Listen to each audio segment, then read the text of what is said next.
Tunaishi katika ulimwengu ambao kushindana kwetu lazima kuwe bayana. Biblia inasema katika kitabu cha Waefeso sura ya 6 na mstari wa 10 inasema, vaeni silaha zote za Mungu muweze kuzipinga hila za yule mwovu.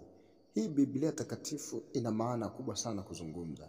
Ina maana hakuna mtu ambaye anaweza kusurvive pasipokuwa amekuwa na uwezo wa kushinda kwanza katika ulimwengu wa roho.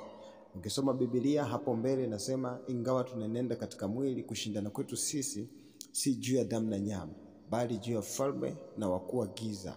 Hii inatupa maximum ya kwamba kumbe katika ulimwengu wa roho kuna wakuu wa giza ambao wana uwezo wa kumiliki eneo au anga au chochote katika ulimwengu wa roho.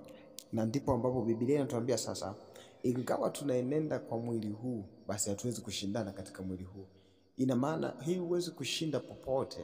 Inabidi jambo la kwanza uanzie katika ulimwengu wa roho. Mungu akupe neema kusurvive mahali ambapo yawezekana unapita katika jangwa la kiroho ila wewe hulielewi, kwa sababu hata kukosa fedha, hata kutokumwamini Mungu, hata kutokuwa na imani thabiti, kila kitu kinaanzia katika ulimwengu wa roho. Tumeanza kuona kwenye Biblia.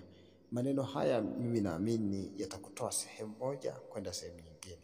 God bless you. Mungu akubariki sana. Amen.